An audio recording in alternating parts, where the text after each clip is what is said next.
Hello friends, Bakuli lifestyle চ্যানেলে তোমাদের সকলকে স্বাগত জানাই। দেখতে পাচ্ছ একটা ফুলের মতো বাচ্চা আমার মেয়ের কাছে পড়তে আসছে। মেয়েটা কিন্তু শরীরটা আজকে ভালো নেই, বাচ্চাটা খুব বেশি সর্দি হয়েছে, কাশি হয়েছে।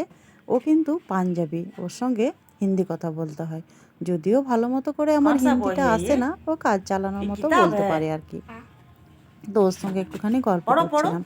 আর জানো তো, আমাদের কয়েকদিন হলো গোপাল ঠাকুর আছেন আমাদের পাশের বাড়িতে এক দিদির কাছে। তো আজকে স্নান সেরে আমাদের বাবি নিয়ে আসবে। যেহেতু কাকিমা মারা গেছিল, তো পুজোটা বন্ধ ছিল, তো গোপাল সোনা আমাদের উপোসে কেন থাকবে, তার জন্য ওর বাড়িতে মানে দিয়ে এসেছিলাম। ওই নিয়ে গেছিলো, আমরা যদিও গোপালকে ছুঁইনি, আমরা অসুচ অবস্থায় ছিলাম। আর এই দেখো, আমার দেওরের মেয়ের কাছে এরা পড়তে আসে। অনেক স্টুডেন্ট আছে, কেউ কেউ এসেছে।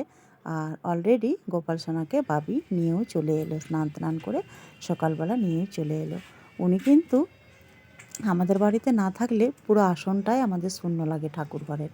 তো চলো এবার ঠাকুর ঘরে ওনাকে বসিয়ে দিয়ে এলো বাবি।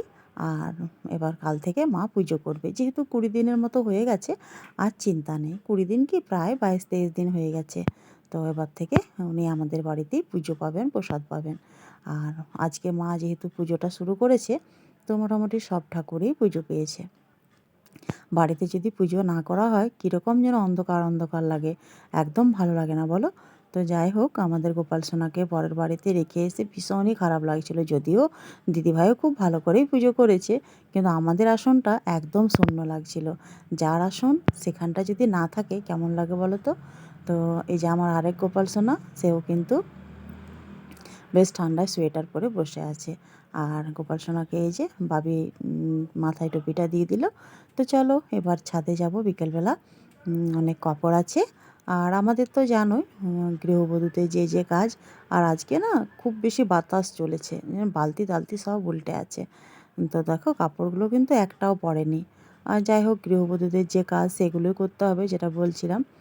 তো দেখো আকাশটা কিন্তু বেশ ঝলমলে, রোদটা কিন্তু বেশ ভালোও লাগছে। যেহেতু সারাদিন কনকনে বাতাস চলেছে, তো রোদের মধ্যে এসে একটুখানি ভালো লাগছে।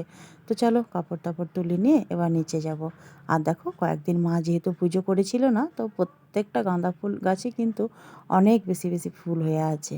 আর এগুলোকে আমি তুলতে মানা করেছি, বীজ রাখতে বলেছি মাকে, যে মা এগুলো তুলবেন না, এগুলোকে শুকিয়ে আর বীজ রেখে দেবো। গাঁদা ফুলের বীজ সচরাচর এরকম জাতির পাওয়া যায় না। বেশ সুন্দর কিন্তু গাছগুলো লাগছে, তাই না? তো চলো আজকের ব্লগ এখানেই, টাটা।